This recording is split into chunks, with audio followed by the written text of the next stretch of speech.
August 1945, rural Honshu. US soldiers fed an entire town with starving children. I held my son, silent and bone-thin. Leaflets had warned of American devils. I waited for the end to come. Instead, soldiers from the 25th Infantry Division unloaded army rations, flour, canned peaches, powdered milk. This act of grace was not policy. It was a violation, a quiet choice made against orders we could not see. When your enemy defies his own rules to save you, what does that make him? Tell us what city you're in, and the time there. We want to see how far these testimonies travel. If mercy and memory matter to you, subscribe to keep these stories alive. August 1945, rural Honshu. The war was over, but its ghost remained. It lived in the quiet hiss of the wind through skeletal trees and in the hollows of a child's cheeks.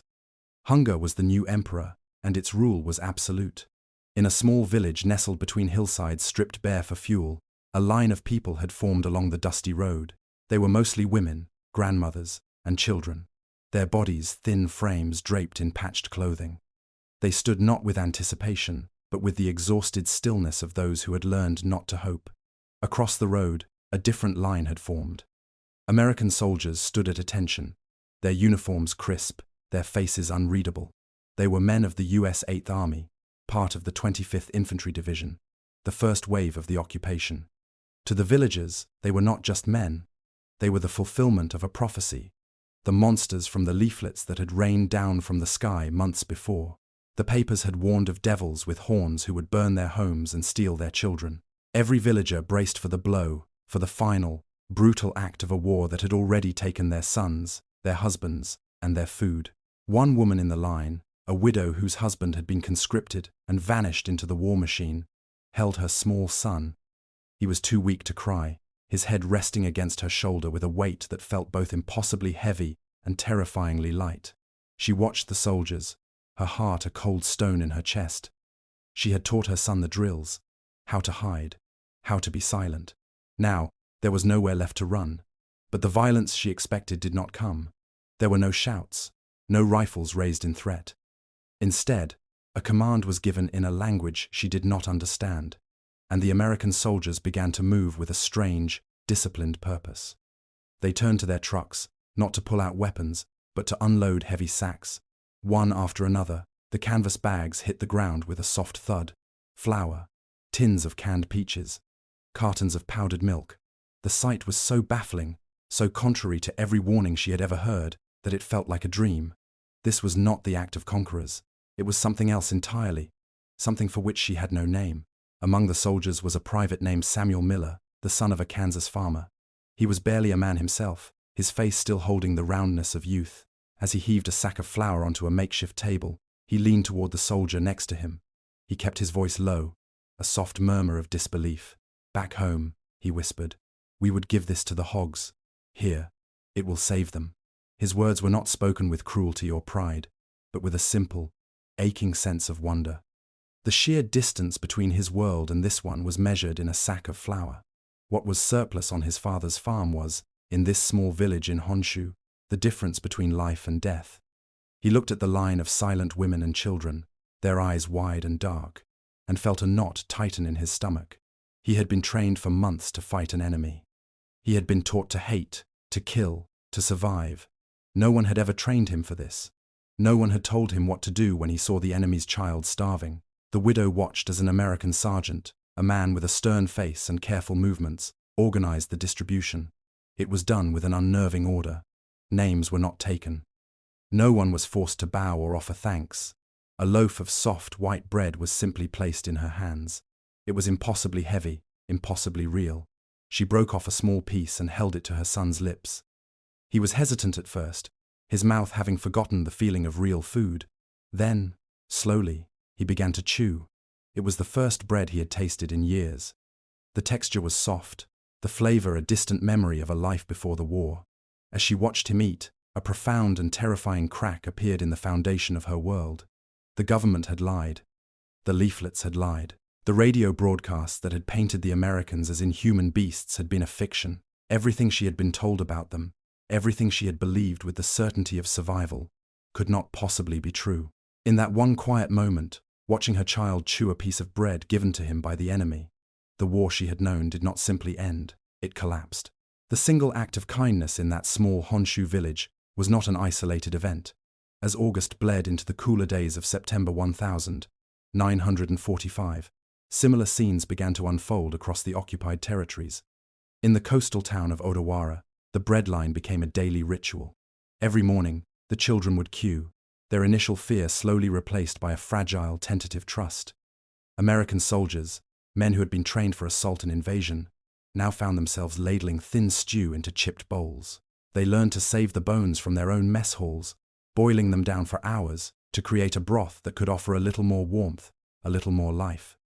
One sergeant, a man with a booming voice and surprisingly gentle hands, made a game of it. Before he would hand a child their piece of bread, he would say the word, "hello," slowly and clearly. Soon, a chorus of small voices would greet him each morning. The single English word, a tiny, hopeful bridge across a chasm of language and war. For the first time in years, the sound of children's laughter echoed in the streets, a sound so unexpected it was almost shocking. Aya, the village schoolteacher, watched it all, documenting what she saw in the margins of an old textbook. She wrote not of grand strategy or politics, but of the small things that marked the impossible shift. One day, the Americans distributed bars of soap. It was a simple, practical item. But to Aya, it was a miracle. That evening, she wrote a few spare lines. They gave soap. The children smelled of foreign flowers. I had forgotten that smell of clean. For months, the scent of the village had been one of dust, sickness, and wood smoke. Now, this new aroma, the scent of simple hygiene, felt like an act of profound dignity. It was a reminder that they were not just hungry bodies to be fed, but people whose humanity was worth preserving. It was a cleanliness that washed away more than just dirt. It cleansed a little of the shame that had settled over them like a shroud. The soldiers were not just keeping them alive, they were, in small, quiet ways, helping them live again. For the American soldiers, this new duty was a disorienting reversal of everything they had been prepared for. One young corporal, in a letter home to his family in Ohio, struggled to put the experience into words. "We were trained for battle," he wrote, "not for this line of hollow eyes. It feels like fighting death itself, but we're not using bullets." He described the silence of the children, the way their hands would reach out, not begging, but simply accepting, as if they were too tired for any other gesture. He felt a deep and unsettling conflict within him. His purpose had been to defeat an empire, but now his days were defined by the challenge of coaxing a starving child to take one more bite. The war had taught him how to take a life. It had never taught him the weight of saving one. This unofficial campaign of compassion was happening alongside a much larger, official strategy. In Tokyo, General Douglas MacArthur, the supreme commander for the Allied powers, had established a clear policy: prevent famine and disease to stabilize Japan, and prevent the country from collapsing into chaos. The situation was dire. By late 1945, the official Japanese food allowance had fallen below 1,500 calories per person per day, a catastrophic drop from the pre-war average of over 2,000. The American military had vast stockpiles of food, and while much was allocated for official relief, a significant amount found its way into village kettles through other means. Kitchen sergeants would overstate their spoilage, logistics officers would misplace a crate of canned goods, and privates would slip chocolate bars into the hands of children when their superiors weren't looking. It was a quiet rebellion of conscience, a system of mercy that operated in the margins of military regulations. The contrast between this reality and the propaganda of the war was staggering. Just months earlier, posters had depicted American GIs as demonic figures, burning fields and brutalizing women. The national narrative had been built on fear of the foreign monster. Now, that monster was handing out soap and teaching children to say hello. The villagers struggled to reconcile these two images. They whispered among themselves in the food lines, their voices low with confusion and awe. Why feed the enemy? What did they want in return? The act of giving without demanding anything, not loyalty, not labor, not even gratitude, was the most powerful weapon of all. It did not conquer their land, it conquered their certainty. In one village, an elderly grandmother stood in line, holding the hand of her orphaned grandson. He had survived the war, but she feared he would not survive the peace. When they reached the front, a soldier ladled rice mixed with chunks of canned spam into their bowl. The strange, salty meat was something she had never seen. She sat her grandson down on a nearby step and watched as he ate, his small body hunched over the bowl in concentration. He ate slowly at first, then with a growing urgency, scooping the food into his mouth with his hands. As she watched him, the strength that had held her upright for years finally gave way. The old woman collapsed onto the ground, not from hunger, but from the unbearable weight of relief. Tears streamed down her face as she looked up at the sky and whispered to no one in particular, "I thought mercy had left this earth." But mercy was not a blanket that covered all of Japan. It was a lottery, a fragile patch of light that fell on one village but not the next. By early 1946, a colder, harder reality began to set in. The miracle bread line was not everywhere. It was a matter of chance, dependent on the location of a specific US Army unit and the conscience of its commanding officer. While one town witnessed the quiet miracle of powdered milk and canned peaches, another, just a few miles away, continued to starve. The larger, silent truth was that between 1945 and 1947, starvation and related diseases would claim the lives of over 1 million Japanese civilians. The small acts of kindness, as powerful as they were islands of fragile hope in a vast sea of despair. The enemy's mercy was not a policy, it was a secret, a risk taken by individual men. This risk had consequences. Some American soldiers faced official reprimands for their generosity. A logistics officer, like Sergeant Thomas Green, who had learned in his Depression-era childhood that survival depended on sharing scraps, now had to disguise his compassion in paperwork. Extra food was marked as kitchen waste, and ledgers were carefully balanced to hide the fact that supplies meant for soldiers were ending up in civilian kettles. It was a dangerous game of numbers. One lieutenant, facing a review for his unit's unusually low supply counts, tried to explain the situation to his superior. He spoke of the line of children, their arms like twigs, their eyes empty. He was told that discipline, not compassion, was what kept order in an occupation. He later wrote to his brother, "We were told discipline keeps order, but how do you order a man to watch a child starve?" The conflict was no longer on a battlefield. It was now inside the men themselves, a quiet war fought between military regulations and basic human decency. This confusion rippled through Japanese society in other, unexpected ways. As repatriated Japanese prisoners of war began to return from the frozen labor camps of Siberia, they brought with them stories of unimaginable cruelty.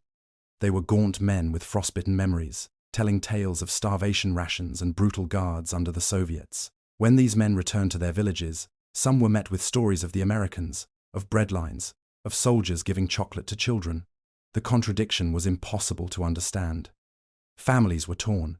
How could one enemy be so cruel, and another so kind? The world no longer made sense. Propaganda had painted all enemies with the same brush, but the reality was a confusing mosaic of cruelty and grace. The stories of American food lines clashed violently with the fresh, raw memories of Soviet brutality, leaving families adrift in a world where nothing they had been taught was true. For the widow in Honshu, this new world of uncertainty came crashing down in the early spring of 1946. A traveler, a distant cousin making his way south, brought news from her sister's prefecture. The news was delivered in a low, somber voice, as if the words themselves were too heavy to carry. Her sister was gone. She, and her 2 small children, had starved to death during the winter. The traveler spoke of a town with no American presence, a town where the government rations were nothing but thin, watery soup and a handful of roots. The bread in the widow's hand suddenly felt like a stone. The mercy she had received, the kindness that had saved her own son, had not reached her sister. It was not a change in the world, it was just luck, a terrible, random luck. The trust she had begun to build in the quiet decency of the American soldiers now felt naive, even foolish. Was her village just a fortunate accident? Was the mercy she witnessed just a fleeting moment, a temporary gesture with no real meaning? She looked at her son, now with a little more flesh on his bones, and felt a cold wave of fear and guilt wash over her. She had been saved, but her sister had not. That same evening, an American sergeant stood watching the last of the villagers leave the makeshift distribution point. He was a man who had seen the worst of the fighting on Okinawa and had come to Japan expecting to be a warden in a prison of a country. Instead, he had become a baker, a provider.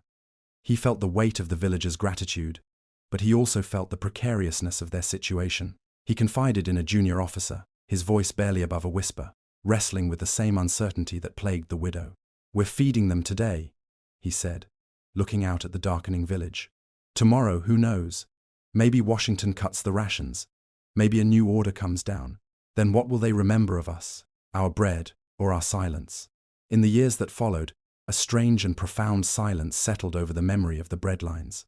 Post-war Japan was a nation focused on rebuilding, on forging a new identity from the ashes of empire. To speak of being fed by the former enemy was to admit a deep and uncomfortable vulnerability.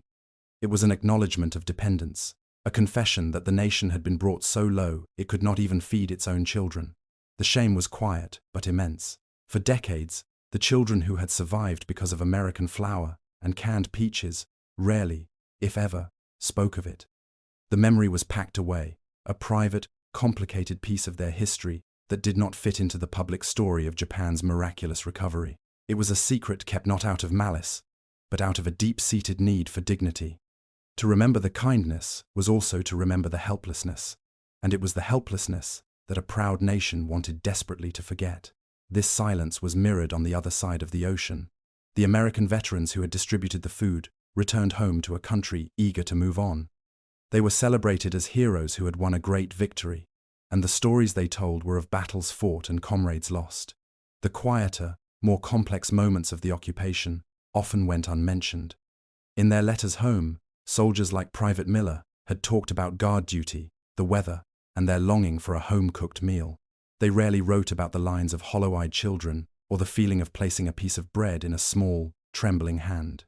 It was not a story of martial glory. It did not fit the narrative of the triumphant warrior. For many veterans, it was a deeply personal, almost sacred memory that felt out of place in a world that only wanted to hear about the fight. And so, the families of these men often never knew. They never knew that their fathers and husbands, trained to be destroyers, had also been saviors. The memory of mercy was held in the quiet of individual hearts, a shared secret between former enemies who never spoke of it. Decades passed. The world changed.